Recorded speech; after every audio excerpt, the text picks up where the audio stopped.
Good morning, everyone, and welcome to Cavendish Talks. This is a series of LinkedIn Lives that we are doing over the next couple of months to mark 10 years since the Brexit referendum.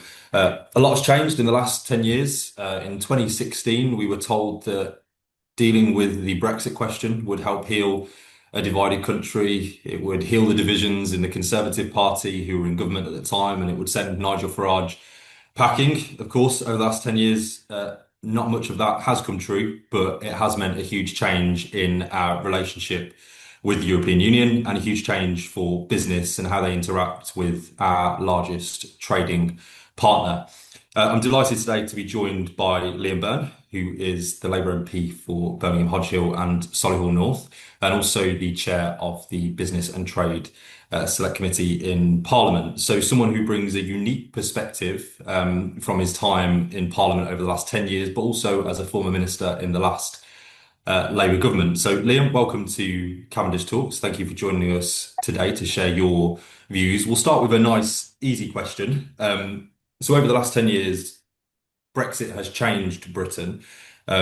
What do you think a meaningful reset with the EU could now look like? Well, it's going to need to be a lot more ambitious than what is currently on the table. So we, as a committee, stock take the UK EU report once or twice a year, and our latest report was out a couple of weeks ago. And the point that we make is that, the best economic analysis assumes that Brexit has basically cost the UK at least 4% of GDP. There are estimates out there that actually put the damage at about 8% of GDP, but let's say for the sake of argument that it's 4% of GDP. Now, the freedoms that we've got have allowed us to go around the world signing new trade deals. And obviously the new government has put on the table this reset with a series of bargains that we'll come on to. But if you put the trade deals together and the economic uplift from, even if the government achieves all of its reset ambitions, maybe that adds 1% of GDP. So you've got 4% damage and a 1% solution. And so the country as a whole is a lot worse off. And so the point that we make is that the government needs to think a lot more ambitiously about the kind of relationship that we want to have with Europe. And Europe is changing very quickly now. Europe is responding to this kind of new age of disorder in particular ways. It's creating a much higher fence around the big yard.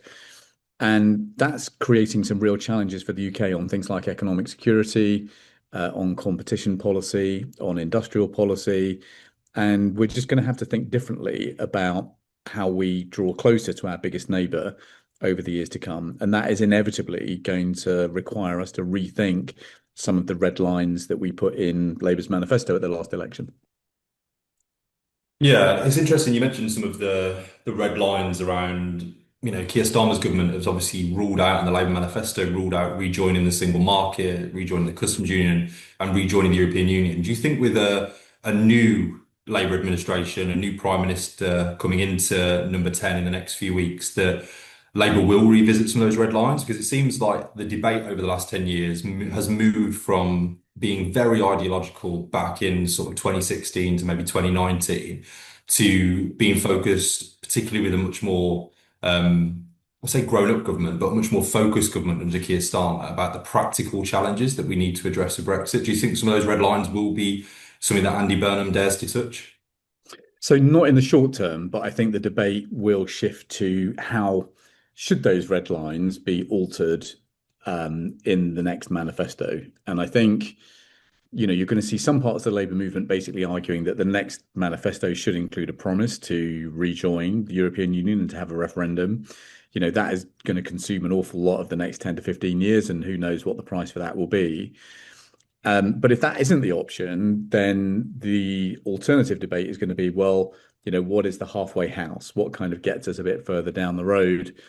And therefore, I think a lot of the work of the next kind of couple of years will focus on just getting the reset things done. So just to kind of go back over those, you have the three kind of emergency bargains on steel, fisheries, and energy trading. Two of those of stark steel is still pretty unstark. Steel is still pretty kind of problematic because it's ensnared in this much bigger international debate. When you then look at the common understanding objectives, you've got one of the six big ideas done, which is rejoining Erasmus. You've got one which has failed, which is rejoining SAFE. And then you've got four, so the SPS deal, carbon trading, electricity trading, and the youth mobility scheme, which are still being negotiated. Now, it could well be that Andy Byrne basically brings a new kinetic energy to these negotiations. Europe decides that it needs to get these deals done before the French presidential elections next year. And if we're ambitious about these kind of four common understanding areas, then we could kind of do well. Actually, a youth mobility scheme is pretty good for GDP growth. Electricity trading is pretty good for bringing down energy prices. The SPS deal is good for getting rid of very expensive checks at the border, particularly in Northern Ireland, particularly GB to Northern Ireland. So these things are not nothing, but they're not going to be implemented overnight, even if deals are done, and they're not really going to move the needle on UK GDP growth by much. So you then get into a debate about what next, and I think here there are two ways to characterize this debate. So one is, basically, do we become a little bit more Swiss? The Swiss agreement is, lots and lots and lots of bargains, but the Swiss do accept an element of free movement. Or is it a bit more Norwegian? So you've got those kind of two traditional models that we went through during the Brexit referenda debates. But actually, what's the newer thinking which is emerging is actually a kind of a restoration of an idea that President Macron talked about a few years ago, which was a Europe of concentric circles. And the Europeans have been quite cold on this idea for some time, but actually things are changing in a way that might actually breathe new life into this. In particular, you've got the Western Balkans, which has been promised accession for a long time. You've got a solution needed on Ukraine. You've got a referendum coming on Iceland. And, each three of these places needs a different kind of relationship with the EU in the short term that falls short of full membership. And so it could well be that you've got the UK, Iceland, Ukraine, Western Balkans that do basically come together in a kind of a second ring around the EU. But again, that is probably going to require an element, at least, of free movement. And it probably is going to require some kind of contribution to European cohesion funds. So the government is inevitably going to have to change its position if it's going to adopt a kind of a second ring position. So that kind of gives you a bit of a flavour, Adam, of some of the debates that we're having here. Yeah, I think that's really interesting. I mean, the stuff you said earlier around GDP and whether we accept it is 4% or 8%. I think almost everyone accepts that it's had a significant effect on the GDP and the economic growth of the country. I suppose the question lots of businesses will be thinking about is that Keir Starmer has positioned himself, fairly successfully over the last 2 years as a prime minister that wanted to get Britain to re-enter the world stage, to be taken seriously as a credible power or force for good within the world. Andy Burnham, in his, and probably quite sort of predictably, has been very sort of based on what happens at home. He's been a mayor, he's focused on devolution, he's focused on the things that affect people's day-to-day lives, and probably realizes how toxic Brexit was to both of the main traditional parties over the last 10 years. Do you think he'll put more of a focus on UK EU relations, or will he seek to focus on those things at home that make a more immediate difference to people's everyday lives? Well, I think a better relationship with the EU would materially improve people's everyday lives. So it is hard to separate those two things. I mean, I do think he is going to put more of a focus on domestic governance. Devolution is going to be the hallmark of his administration. Driving that through is going to be difficult, complicated, messy, lots of truculence from bits of Whitehall. It's going to require quite a lot of muscle and sustained action, and therefore political bandwidth. So, but he's got a good foreign policy team. I mean, obviously, who he decides to appoint as foreign secretary is a big part of this. Does he keep EU relations in the cabinet office with somebody like Nick Thomas-Symonds? These are debates that are still to be had. But you have also got quite a lot happening in the trade space still to come. So, we've signed a lot of the free trade agreements which are available to us. The India deal is just coming into force now, which is a huge achievement. The India deal has probably been undersold, I think. The deal with Switzerland is pretty close now. That's a huge deal. I mean, just in and of itself, it's probably as big, if not bigger, than the deal with GCC, which is being scrubbed now and which will come into place at some point over the next year. They want to get the deal with Turkey done by Christmas. Most of government, apart from perhaps DEFRA, wants to get started on negotiations with Mercosur. So, you have basically got the UK now deepening a set of trade negotiations at the same time as this kind of reset with the European Union. And I think things are changing in the European Union. And, the big thing that is changing is that you are now seeing hard and fast paths to increasing defense spending. And so, if you think back about how the European Union was founded as a coal and steel union, the next big advance in European integration is probably going to be around defense and economic security. And that is a space in which the UK can play quite a big role now that we've published the DIP, the Defence Investment Plan. And the DIP is not everything everybody wanted, and it's not a 10-year path that's nice and clear in the way that everybody wanted. But nonetheless, it's several £100 billion worth of spending. It is now clear what kind of equipment we're going to be buying. And a lot of that equipment has got European partners. So if you think about GCAP Tempest, sixth generation aircraft, that has got Italy in the deal. If you think about deep precision strike and the need for us to build about 7,000 medium to long range missiles with Germany, that is a big deal. The Lunar House deal with Norway, obviously not an EU member, but quite tightly integrated into EU defence supply chains. That's a big deal.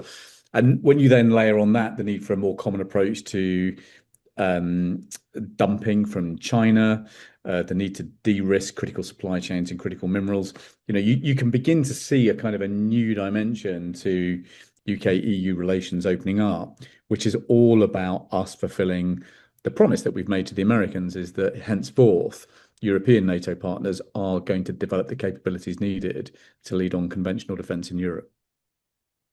Yeah, do you think that I said earlier around the debate has become or seems to have become more practical and less ideological, certainly in some sectors. Do you think the fact that, 2016 to 2026, the world is a much more dangerous place, it's a much more challenging place, but probably a much more connected place in terms of how we defend Britain depends on how we defend Ukraine, as an example. Do you think that the world in which we operate today, with a more aggressive Russia, has allowed parties like Labour, who were in a very difficult place over Brexit because our voters in some areas were in a different place to where our party was. Do you think that that has allowed us some space in the public sphere to talk more about those practical steps we can take to reset the relationship with the EU without having to have that very toxic, often, re-debate around free movement? Yeah, I mean, you've summed that up, I think, really well. I mean, we are now in an age of great power competition. And it's not just, we often characterize this as the US and China, but that isn't the whole story. I mean, if you think about some of the kind of ethno-nationalism that you see in the language of Mr. Modi in India, if you look at Turkey, I mean, Turkey now has the third biggest diplomatic service in the world. Very different kind of almost quasi-imperial ambitions that you see in the language of Mr. Erdogan. There are all kinds of conflicts breaking out across Southeast Asia. If you look at what North Korea is up to with the advance of its nuclear program and its missile program, you've got a lot of countries who you might once have thought about as smaller powers, but in this day and age, their capabilities are much, much more dangerous. And so we're seeing kind of great and middle power rivalry now intensify, and the world is becoming much more dangerous. And so what do you need to do in a more dangerous world if you're, a small open island economy like the UK? I mean, you've got to become indispensable. So you've got to really focus on what you're good at. So you are one of the world's indispensable partners. You've got to diversify your trade alliances, and you've got to build really good military alliances. And, we're very blessed in the kind of leadership role that we want to take in NATO. We need to finance that properly. But, look at the defense partnerships we've got around the world, like AUKUS with Australia and the US, building, up to 12 new nuclear capable submarines, or GCAP Tempest with Italy and Japan. The work that we're doing with South Korea on, trying to sell subs to Canada. The UK is now the UK now needs to comprehensively consolidate a new group of military alliances, economic security partnerships, and trading alliances.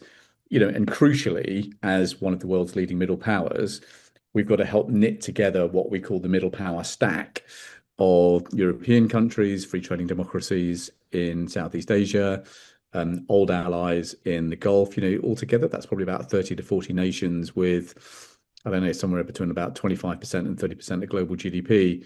These are in uncertain times, these are the kinds of networks that we've now got to lock together.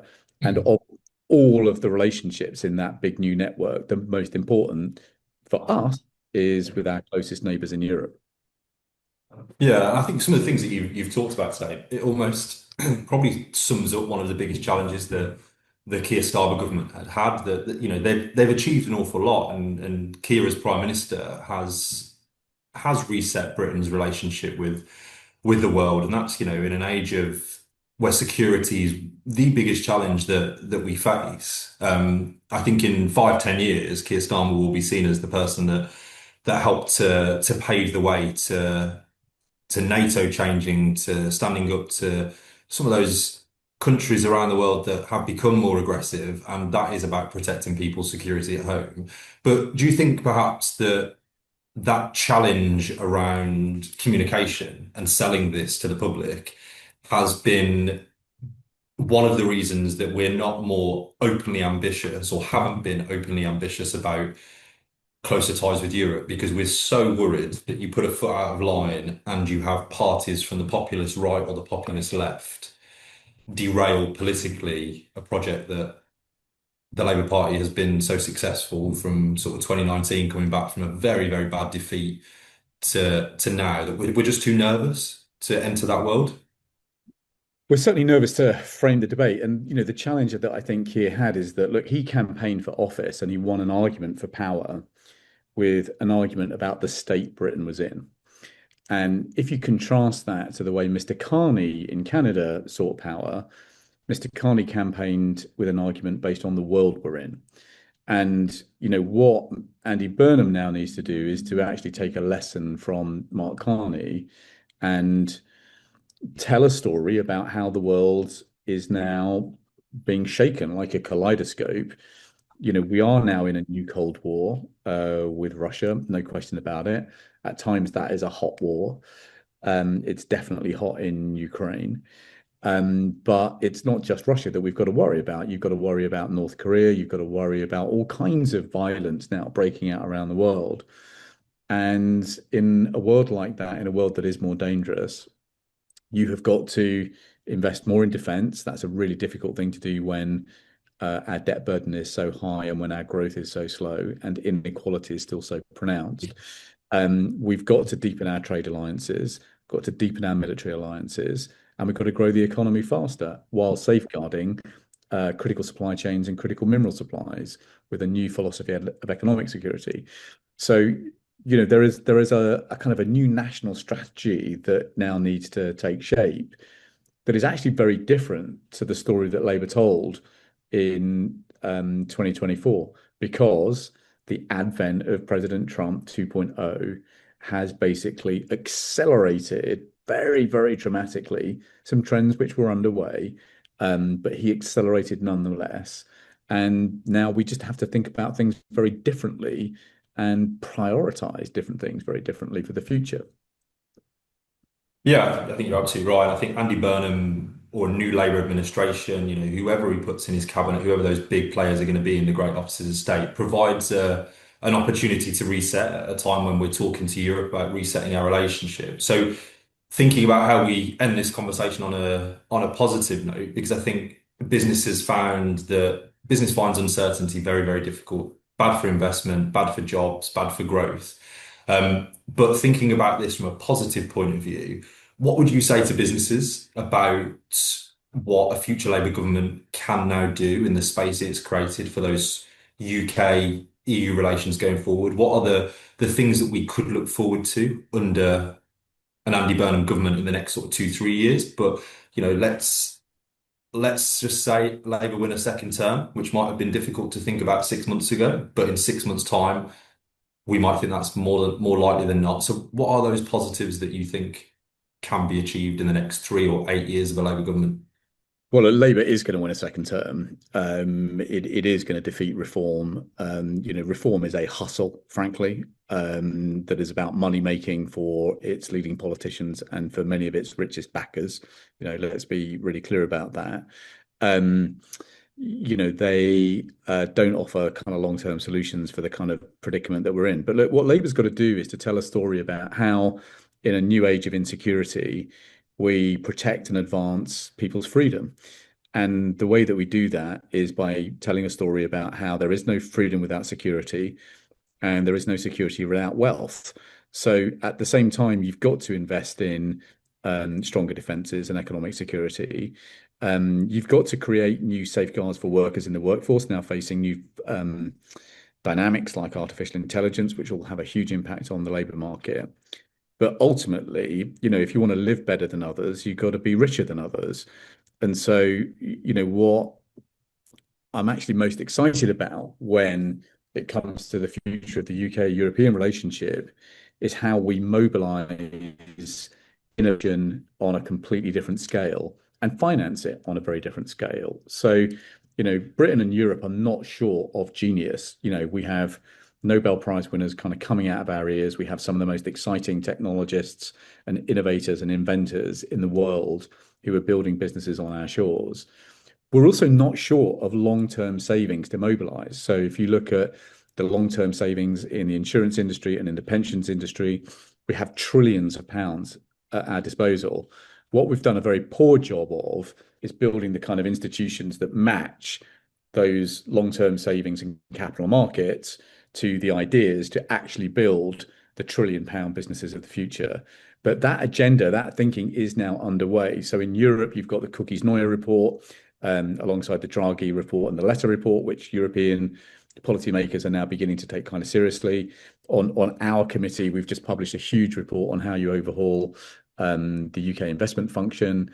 So these ideas are kind of now in the mix. So although the security and the defence stuff is kind of taking the headlines right now, actually the really exciting stuff behind the headlines is what's going on in the technology space and in the investment space, because you are now beginning to see politicians and policymakers actually recognize between the apparatchiks of China and the oligarchs of America, we've got to actually kind of create a middle way where we build the great businesses of the future actually in Europe rather than just let Americans buy them or the Chinese steal the technology.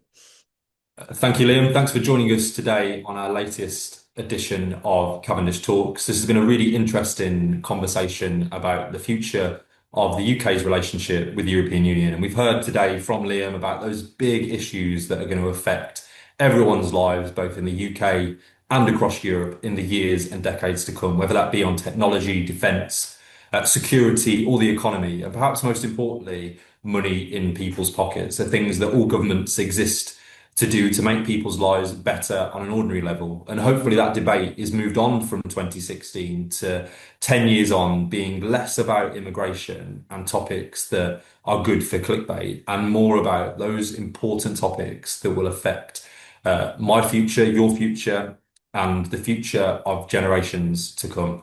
So, Liam, thank you again, and thank you to everyone for watching this morning.